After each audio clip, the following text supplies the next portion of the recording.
llega la persona que nos invita a poner los pies sobre la tierra y a pensar sobre algunas cuestiones que nos dejan con la cabeza diciendo, pucha, me cachen día, esto no lo había pensado así de esta manera, o como diciendo, che, ¿y esto por qué? Bueno, algunas de las preguntas que vamos a hacerle a Giancarlo Quadrisi, nuestro psicólogo social de cabecera. ¿Cómo estás, Gian? ¿Cómo va, Jorge?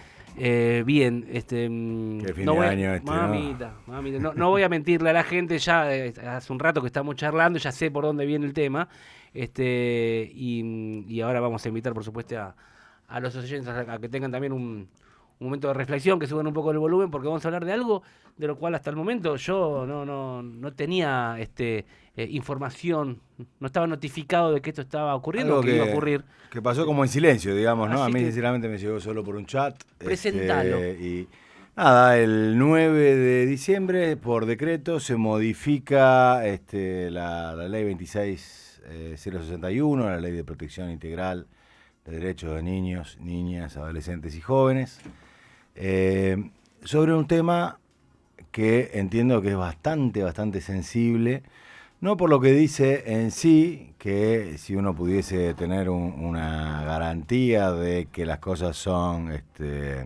objetivas y definitivamente claras y imparciales, y como no son, digamos, en ninguna realidad, la realidad es, la definición de la realidad es parte de un debate político, es parte de una construcción social.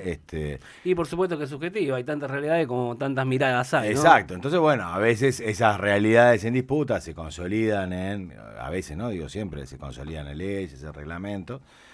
Y hay la voy a leer así textualmente para... Esto es periodismo. Vamos directamente a la fuente. Esto sí que es objetivo. Sí. Esto no tiene interpretación lo que vas a hacer. Esto es lo que nos dice. Es lo que dice, Sí. lo que dice este decreto que modifica, y dice básicamente lo que se incorpora a la ley es esta frase que dice: la imposición de una manera de pensar y o actuar político-partidaria, especialmente en el ámbito educativo, vulnera el derecho a la libertad de los niños, niñas y adolescentes, conforme a los términos de incisos A y B del artículo que se reglamenta, y así como su libertad de conciencia. Uh-huh.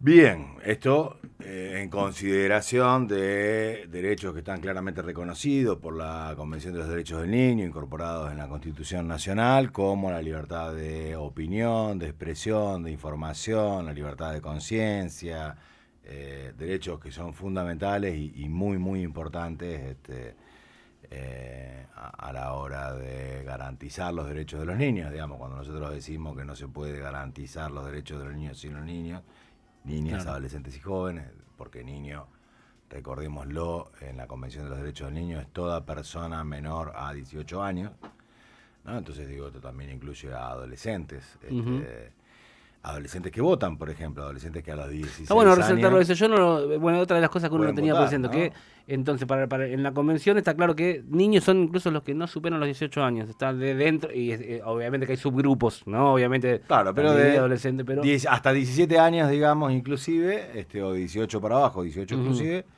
se considera niño o niña. Y por eso hay que hacer esta presión de adolescente, claro, ¿no? Porque también hay como una característica hay una diferencia clara en historia de la adolescencia, ¿no? Ahora bien, claramente me parece que imponer una mirada político-partidaria sería algo grave. En eso estamos, creo que todos de acuerdo. ¿No? Incluso desde cualquier lugar que uno lo analice, porque aún diciendo, bueno, están diciendo cosas con las cuales yo coincido, pero igual está mal. Y si vienen desde la otra vereda a decir, mira, le están diciendo a mi hijo estas cosas que con lo que yo... Ahora, en cualquier caso está mal. El asunto que le estén diciendo, y esto es lo que digo, si esto lo ponemos en una realidad abstracta y limpia, ahora, en esta realidad actual, donde se acusa de adoctrinar a las universidades, ser centro de adoctrinamiento marxista sin ningún tipo de fundamento, digamos, ¿no? Cuando digo sin ningún tipo de fundamento, no es que leyeron los programas, dijeron, no, acá, por ejemplo, en la Universidad Nacional de La Matanza solo se enseña una corriente teórica, te obligan a afiliarte a el partido que tiene esa corriente teórica, y si vos decís algo que no tenga que ver con eso, entonces te van a... ¿Y cómo funciona así? Dicen eso y hay que salir a demostrar que eso claramente no es así, pero mientras tanto, mientras ocurre eso, y aparte la aclaración siempre es así de chiquita comparado con la bola que se armó a lo grande cuando te anuncian eso, la búsqueda es esa, instalar en el común de la gente que es esa falacia con la que arrancó toda esa historia, es así y no lo es. ¿Y cuál es el riesgo, no? Que claro, hace poco decíamos relación a los privilegios de los varones, digamos, que somos como peces en el agua que no se dan cuenta del agua, ¿no? Entonces, no pueden ver los privilegios que tenemos, no podemos ver los privilegios que tenemos como varones. Quiero decir, en la discusión política, ¿qué es lo que hace ruido? ¿El mantenimiento del status quo, digamos, de lo establecido, o la modificación de lo establecido? Lo que hace ruido es la modificación de lo establecido. Claro. Cuando vos... Entonces digo, si vamos a tomar esto, digo, sería interesante decir, bueno, ok, vamos a revisar todo el adoctrinamiento mitrista que tuvo la educación nacional y que instaló una serie de próceres como figuritas. Pero vamos a hacerlo con retroactividad. Impolutas, y vamos a ver qué tanto adoctrinamiento tiene eso. Bueno, eso sería interesante. No creo que estén hablando de esto.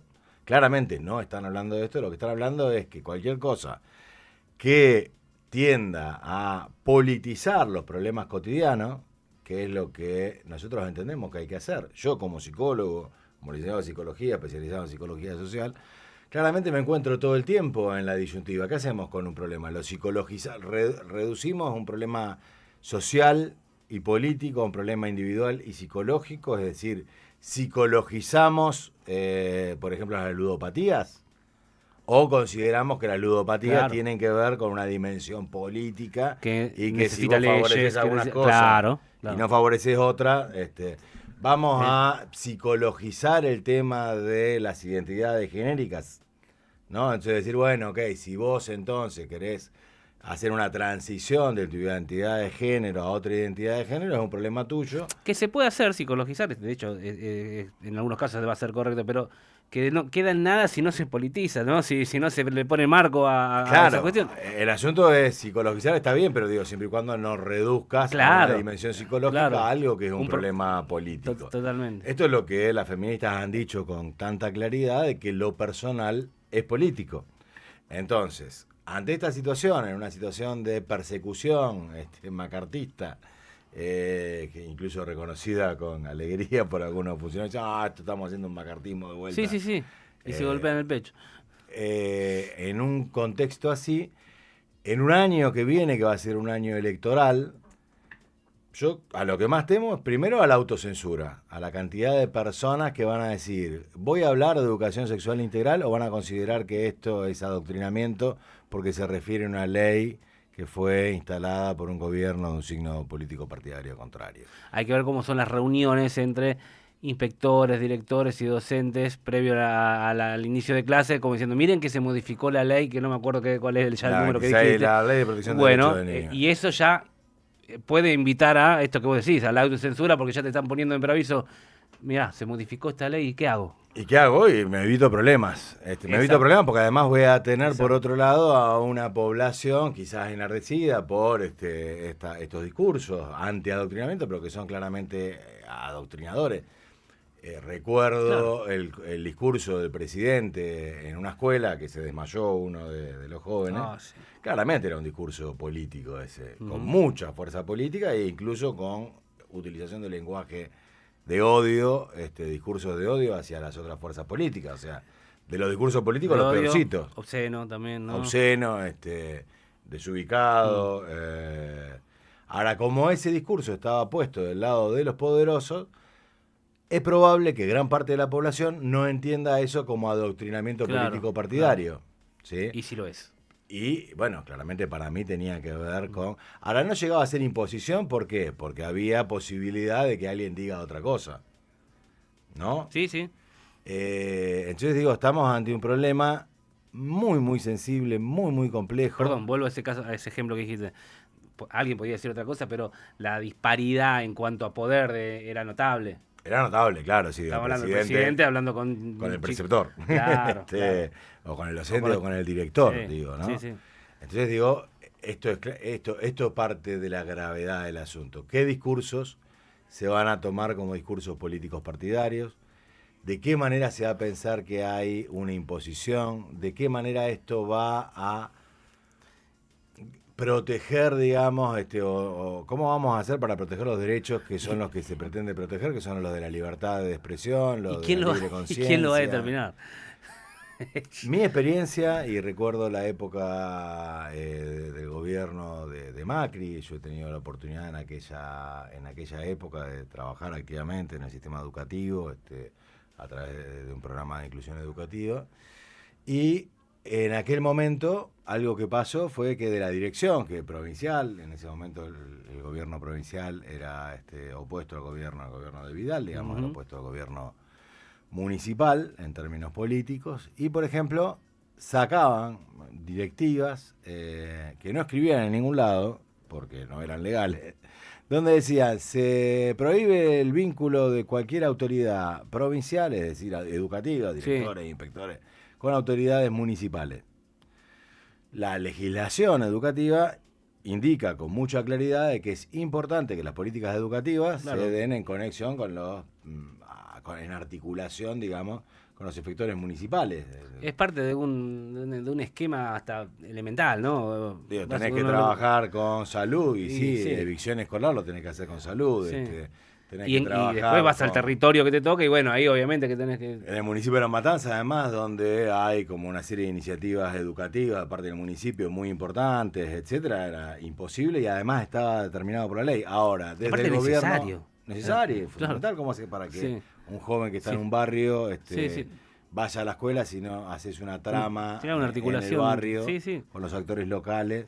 Digo, técnicamente es así lo que hay que hacer, pero daban esta indicación solo de palabra, ¿sí? Porque no la podían escribir porque era en contra de la reglamentación, y esto generaba una serie de fracturas y de autocensuras de los actores que me parece va a ser muy parecida a la que va a haber el año que viene, un año electoral, un año donde efectivamente vamos a tener que volver a enfrentar, las elecciones que pasaron fueron elecciones donde un sector muy importante de la población, que son los adolescentes y jóvenes que votaron, digamos, o sea, los de 16 a 18, 18 a 21, digamos, habían transcurrido su escolarización en época de pandemia, donde un montón de actividades de sesgo claramente político, como por ejemplo la participación en los centros de estudiantes. Digo, ¿cómo haces para que la participación de los centros de estudiantes no tenga sesgo político? Y políticos partidarios, inclusive, porque es muy probable que un centro de estudiantes se identifique con una posición política o con otra posición política, y no está mal porque tienen que votar después, digamos. Uno no puede diferenciar de un modo o de otro, pero sería esperable que la vida política que sucede en las escuelas, que es necesaria y que está reconocida por ley en términos de centro de estudiantes, tenga adscripciones políticas partidarias, ¿no? ¿Cómo vamos a hacer? ¿Cómo vamos a hacer para generar algunas habilidades? Y esto he tenido oportunidad de conversarlo, reiteradas oportunidades en el último tiempo en las sociedades de adolescencia. Hay las sociedades de salud de adolescencia, que las distintas sociedades, digamos, a nivel nacional e internacional, la OPS, por ejemplo, habla de habilidades para la vida, ¿no? Para romper el esquema de mirar a las personas adolescentes como personas que solo tienen problemas de consumo, de sexualidad, de qué sé yo, etcétera. Dice, no, vamos a mirar, además de eso, que es lo que hay que trabajar, vamos a mirar cuáles son las habilidades que tienen las personas adolescentes y trabajar en el desarrollo de las habilidades emocionales, cognitivas y sociales, ¿no? Yo digo, bueno, es muy importante incorporar con mucha claridad las habilidades políticas, ¿no? Entender de qué manera uno socialmente puede agruparse y llevar adelante algunas acciones de tipo político y cómo eso va desde la conducta del voto a conductas que son previas a la conducta del voto, como por ejemplo el conocimiento de cómo está conformado el sistema político, ¿no? El ejecutivo, el legislativo, el judicial, cómo esto se refleja en la vida cotidiana del municipio, quiénes componen las fuerzas políticas locales. Eso es algo que nadie va a poder discutir, de que es importante que las personas sepan porque tienen que decidir. Pero si nosotros medimos el conocimiento de quiénes son, el reconocimiento de estas personas como actores válidos en la transformación social y la voluntad personal de participar en estas contiendas políticas, todos esos discursos son discursos que necesariamente van a tener que tener ribetes políticos, y que en algunos casos serán partidarios o no, y que en todo caso lo que hay que cuidar es que no se dé la imposición. Claro. ¿Cómo vamos a hacer para que esta ley, permita exactamente lo que quiere, proteja, no lo que quiere proteger, que es la libertad de conciencia, y no haga todo lo contrario como estamos acostumbrados, ¿no? A discursos medio perversos, o si perversos de todo, donde se dice que se va a proteger algo que se está destruyendo, ¿no? Me quedo pensando en esto que decías de la autocensura, ¿no? Una nueva lucha o autolucha que tenemos que hacer en este caso los docentes, así otra vez, ¿no? La frase de no te metas, ¿no? En cuestiones, no te metas en lío, total. El retorno del no te metas. Claro, ¿no? Y bueno, los riesgos que eso conlleva, y bueno, ir preparando también a los que tengan esa enorme responsabilidad, como lo es estar frente a un grupo de niños, hasta 17 años, o de niños adolescentes, de contar las cosas objetivas, los hechos puntuales objetivos, por supuesto, pero también mostrar las diferentes subjetividades que tiene un mismo hecho. Y bueno, para eso hay que meterse. ¿Y cómo es que no tienen expresiones políticas? Tal cual. Que no está mal, porque todo es política, en definitiva, ¿no? Los cambios que podamos llegar a tener para estar mejor, o los cambios que se hacen y con los cuales estamos peor también son políticos. Claro, y pueden solucionarse con mejores políticas. En definitiva, es eso, ¿no? Es como que tiene una connotación negativa la palabra política, que en realidad no lo es. La política es una llave francesa, si querés, o una herramienta. Claro. Una herramienta, depende para qué la uses, ¿no? Bien. Así que bueno. Giancarlo. Bueno.